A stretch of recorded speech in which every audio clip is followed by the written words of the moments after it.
No longer in the shadows, forced to stay behind, but side by side in true equality. So sing a song for women everywhere. Let it ring around the world and never, never cease. So sing a song for women everywhere. Equality, development, and peace.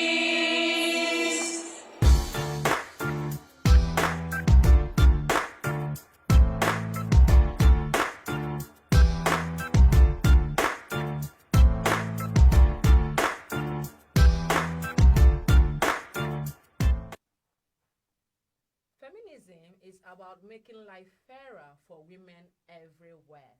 Good morning and welcome to today's episode of Women Empowerment Program being organized and sponsored by the Rule of Law and Empowerment Initiative, also known as Partners West Africa, Nigeria. My name is Nkem Okereke, your host for the show, with my co-host Ijoma Igwe.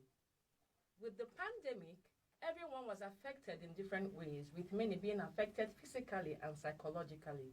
But our focus for today is the effect on women as we discuss the topic, women empowerment in the face of crisis.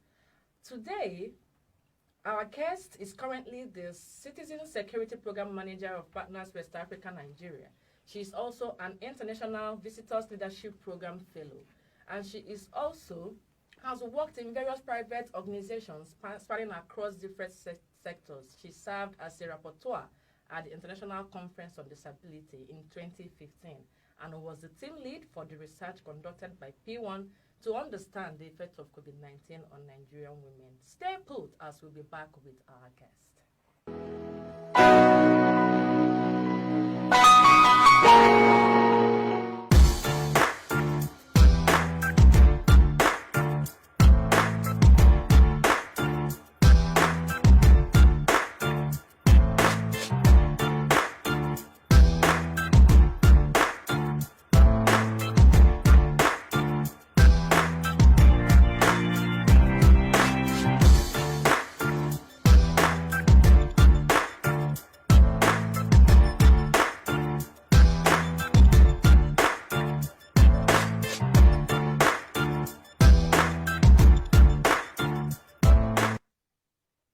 Welcome back. We were introducing our guest before we went on the short break, and with us is our program manager of the Citizen Security program area. Please welcome with us Ms. Tolu Ojeshina. Thank you so much. Good morning, Tolu, and welcome to the show. Good morning. Please welcome to the program. Thank you. Good morning. Okay, so Tolu, we're just going straight to ask you some of the questions. And we'd like to tell us, what does it entail to empower women in the face of uncertainty? Interesting question. First of all, I'll say it entails being deliberate, right? Let's use a relatable example, the COVID-19 pandemic, for instance. It affected everybody around the world, right? The same way insurgency or violence or conflict affects everybody around the world, or affects everybody where the conflict has taken place. But then the effects on women are different. They are unique. They are disproportionate, right? For instance, if you're talking about conflict in the Northeast, women are subjected to all different forms of violence. There's sexual violence, there's rape, there's forced marriage, there's child marriage, right? So if you're trying to address those kind of issues, and you are trying to see how to make life better for people that have been affected those kind of issues, you have to be deliberate about looking at the challenges that women face in an uncertain time, as you put it, in uncertainty, and then now think creatively about solutions to address that. So that's what I would say, being deliberate, being intentional about identifying the problems that women face in uncertainty, and then being creative about looking for solutions for it. It can't be a one-size-fits-all or a blanket solution for everybody, both men and women, because the effects of uncertainty or of conflict or whatever it is are not the same on men and women. Okay. Thank you very much for that wonderful explanation. So I will go right into the second question. You were the team lead for the assessment that PWAN conducted to understand the effects of COVID-19 on Nigerian women. can you give us, tell us what prompted the assessment? So, what prompted the assessment is the fact that previous challenges that the country has been through, like the example I gave earlier, the conflict in the Northeast, people had realized that the effects on women were different. It wasn't the same as for men and women. So we thought about it that this COVID-19 pandemic would probably be the same thing. But let's not assume. Let's do some research and find out what exactly the effects are. So we looked at it from 3 different angles. The first was the socio-economic aspects of it. How does it affect women's family life, their money, how they operate? The mental health aspects of it. How does it affect their psyche? How does it affect their mental health? And then finally, looking at sexual and gender-based violence. So those were the 3 angles that we took it from. For sexual and gender-based violence, we kind of had a baseline because we had started seeing stories in the news of the increase in the number of cases of SGBV because of simple reasons. For guess instance, it was this SGBV that prompted Exactly. let me now do the assessment and understand what is actually happening with women. Yeah. Yes. Because it was because of simple reasons. For instance, there was a lockdown. Yeah. People were stuck at home with in some cases with their abusers. There's nowhere to go. There's nowhere to report to. So that kind of that increased the number of cases and affected a lot of women because they were stuck at home, like I said, with whoever was abusing them. There were no avenues for them to report and all that. So SGBV, that was the most predominant thing. We're seeing it in the news, increase of cases in this part of the country, this part of Nigeria and all that. So that was one thing. So as regards to socioeconomic impacts, because of the lockdown, a lot of businesses were closed down, right? And then I know a lot of what was resonating in people's minds were the big businesses. Oh, banks are not open, and you can't go to Kilimanjaro and buy rice, and you can't go to Chicken Republic and all of that. But then smaller businesses like the market women, because markets were closed. Market women, roadside sellers, the petty traders and tailors and all that, they didn't have access to their income anymore. Exactly, people that get daily income. So that had a huge effect. And of course, schools were closed as well. So now you have 3 children that before they go to school, they eat lunch in school, and they play for a bit, you can do your business, come back and pick them up. Now your children are at home full time. You do not have the source of income that you previously did. So you can imagine the dynamics of this and how it affected people's lives at home. Yes. Finally, mental health. Like I said, we're dealing with something that was very strange to all of us. This pandemic, I think, is the first in the last, I think the last one was maybe a century ago. Of course. So it was very, very strange to a lot of people. So it even for me personally, it took a toll on people's mental health. You are not sure of what is happening. You are afraid to go out. You don't know how to. And of course, when it first started, there were so many rumors. Oh, this is how you catch it. If you go here, you touch this person. You can Actually, So that kind of affected people's. People were afraid. There's some people that don't even believe it existed anyway. So they were just going about their normal lives. But then it definitely affected people's mental health and how people were thinking, and combining that with the lack of means of sustenance, lack of money, that can affect anybody if you don't have money, especially if you have people that depend on you. So those were the 3 indicators that we looked at, right, to give us an idea of how to assess. Do we want to say, okay, so can you give us like a brief overview of the assessment? Okay. So how we did this, through different channels. So first of all, we sent out surveys to women in Nigeria, right? And we did that through 2 ways. We did online surveys, so for those of us that have access to internet and phones and smartphones, so that we can get feedback from those groups of people. And then we now did more targeted focus group discussions for women that are at the community level. The market women and the petty traders. They're not going to fill an online survey on Google Docs for you, right? But then they would have a conversation. So we did that.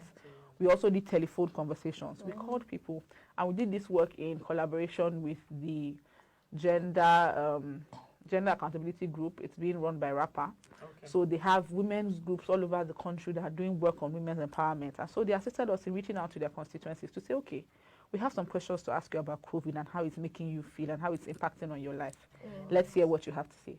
So that was our methodology, getting information from people, the actual grassroots people, and also, people from the women specifically, women from the corporate world, women from different areas. So we're looking at maybe women from that are in different careers, for instance. We looked at the entertainment industry, we looked at the beauty industry, we looked at banking, the private sector, tried to make it as inclusive as possible so that we could get a holistic perspective of the issues. So that was the approach that we took. We combined that with desk research. I remember during that period, the researchers that were in charge of desk research were a bit, it was a bit challenging for them because this is the first pandemic we've experienced. The only thing that was a bit similar to this is Ebola. And Ebola was not on this scale at all. So, yeah, at all. And of course, the spread wasn't this wide and all of that. So, even in Abuja. so that was, I know it was a bit challenging to be able to figure out, okay, what do we relate this to? So that was our approach. As regards to what we found out, quite a few interesting things. First of all, the first thing that struck us was that while government was responding to COVID and trying to find solutions, there was no gender consideration into it. I had mentioned that there's a need to be deliberate. A very small example. Okay, so I will have to call you up now. Our viewers will have to go on a short break, and we'll be back and continue with our guests to understand the findings, the key findings from this assessment carried out by PWAN. Thank you very much, and we'll come back shortly.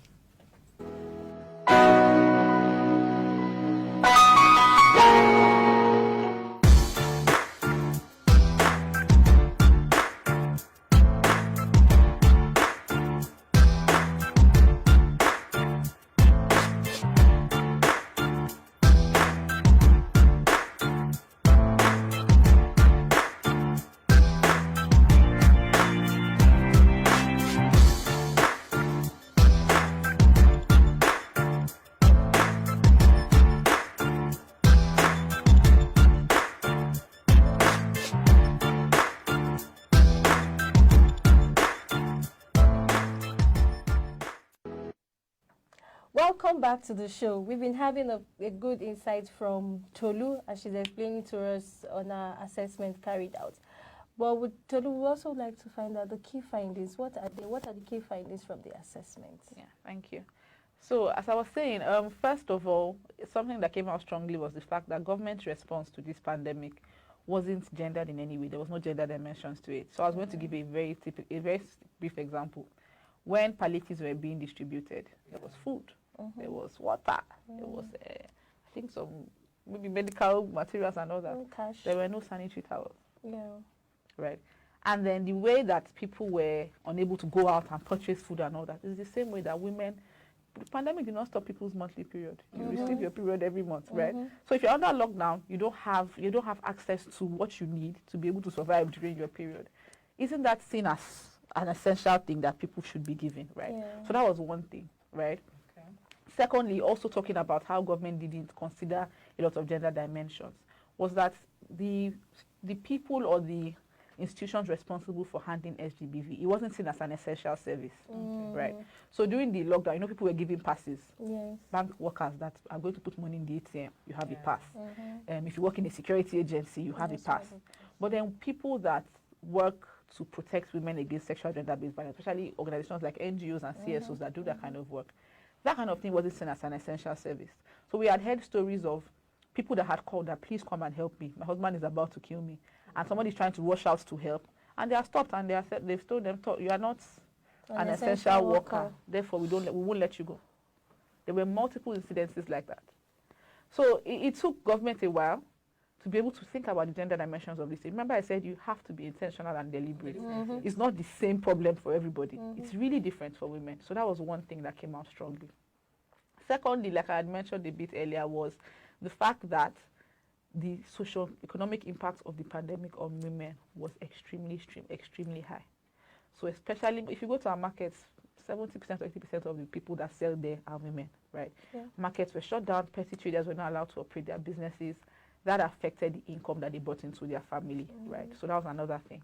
A third thing was that because schools were closed, a lot of young girls were not in school anymore. There's nothing they were doing at home. There were increased incidences of HGBV, increased incidences of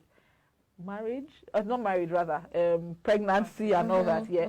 And then you would think of the effects that would have on the education of a young girl who has gotten pregnant, because there's nothing she's doing, like they say, I do hand is the devil's workshop and all of that. So that was something that also came out strongly while we were doing the research.